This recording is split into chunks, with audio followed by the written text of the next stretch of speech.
Này thằng kia vô xây cho anh.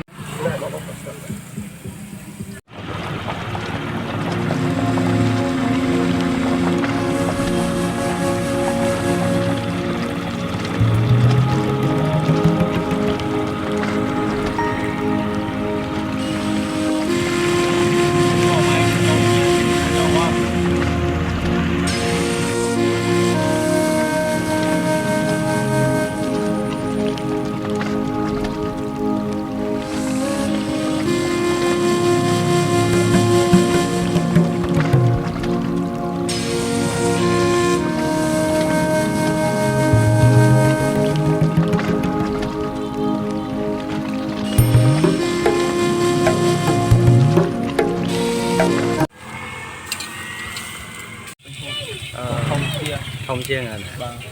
Đây tôi anh là một cái tiền này xin lỗi cái size này anh chia size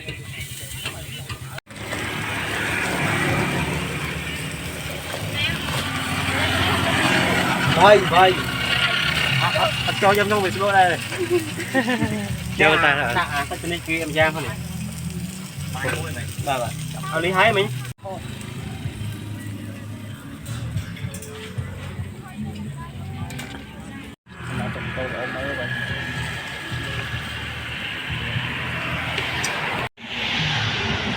Cream.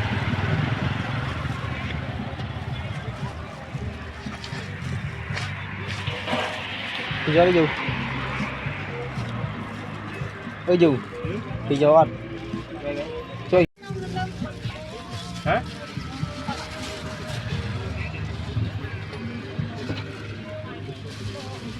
được sao ăn mua không? Được sao tập này? Tập đó, tập bom nãy là mấy người.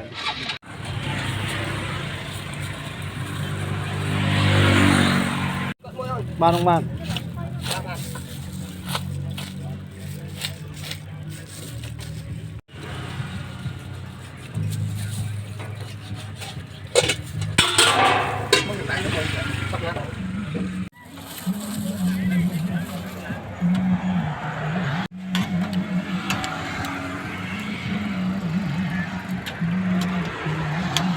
Trời vô mà ăn phá vậy.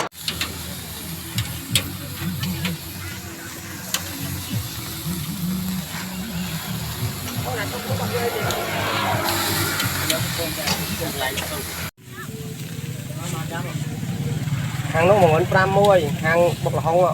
Ai nông tóc dưới mà chan, ai chọn giá mà chan.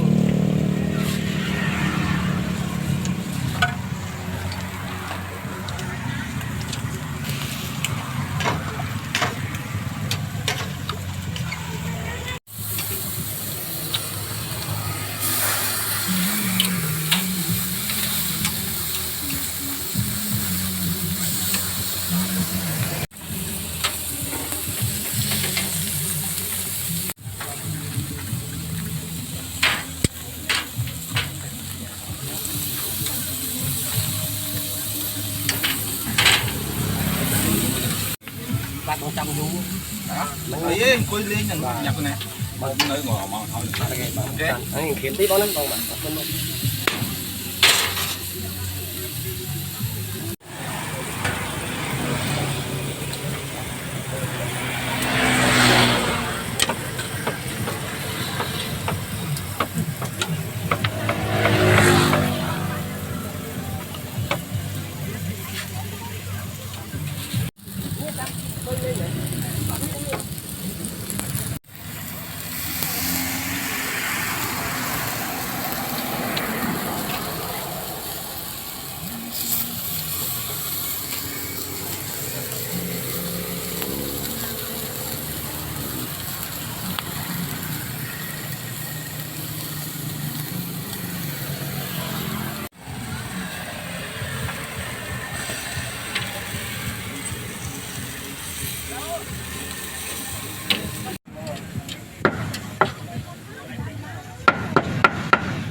chan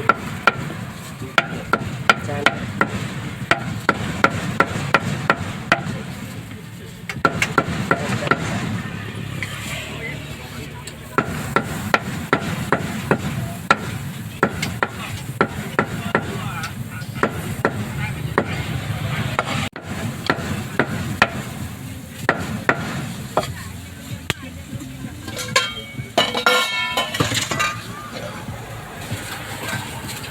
đặt chụp tiền đi đấy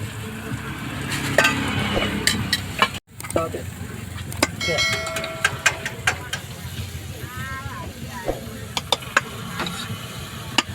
đánh thì hết lái cho nó xong đi mà sao mà đóng tiếp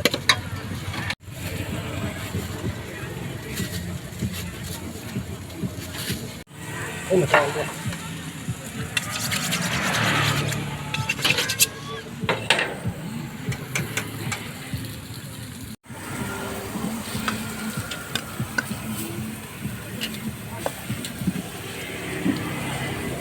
bên phía nè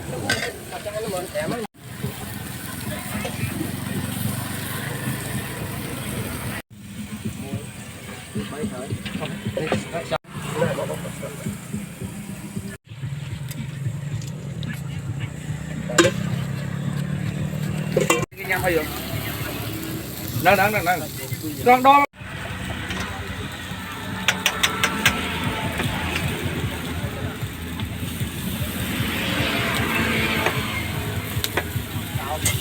sao rồi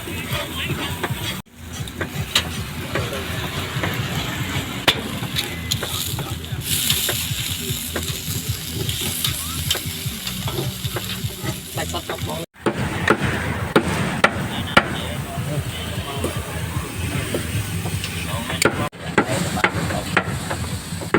tay đó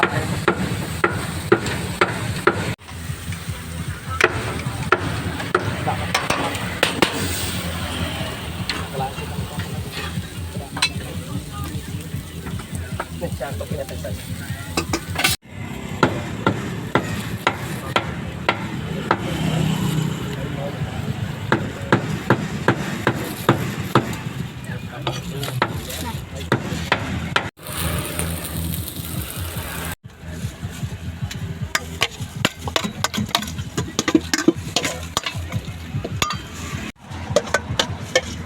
sạch lắm cái thao con học chan á tùy cái con tùy nha bún nó được không ôi sao mà chan bắn ồ chụp show còn lại không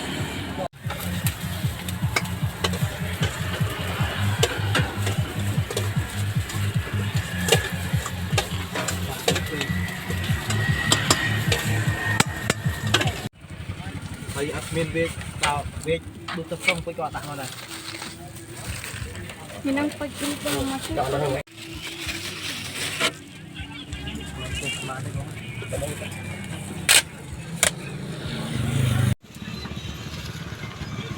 đã nắng mới chân nữa mà chặt thật thôi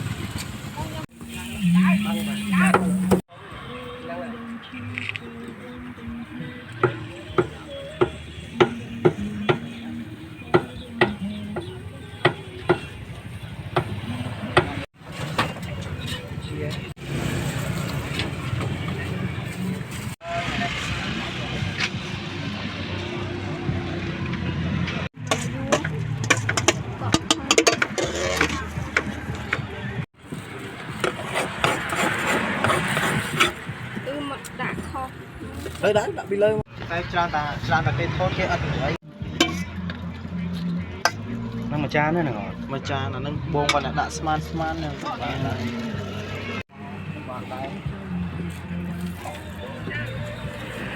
này thằng cái vô xây cho anh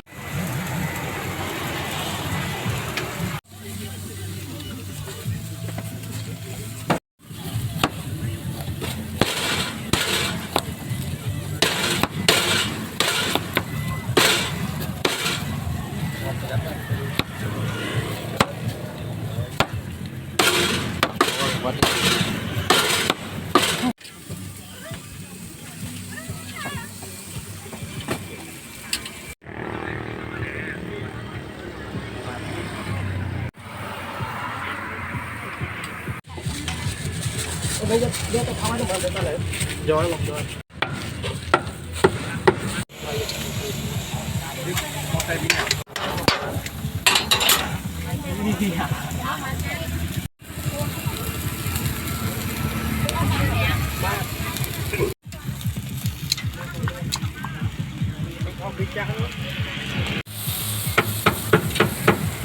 ba công ba này bò muối hay là muối đi trong cái chán cho muối bên một cái sao nó sao muối cho con cho con một thôi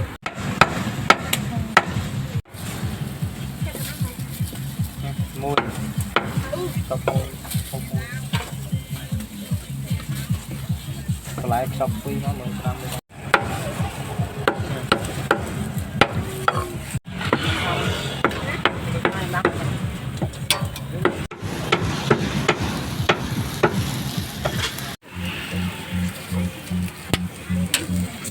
sao bò mua sao nó bò vậy nha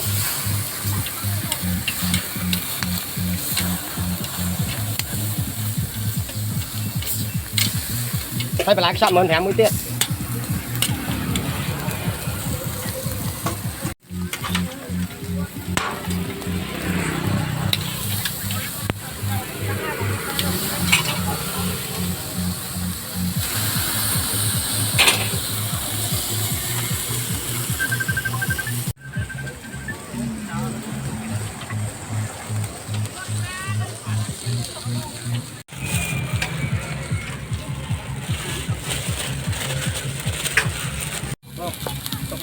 no.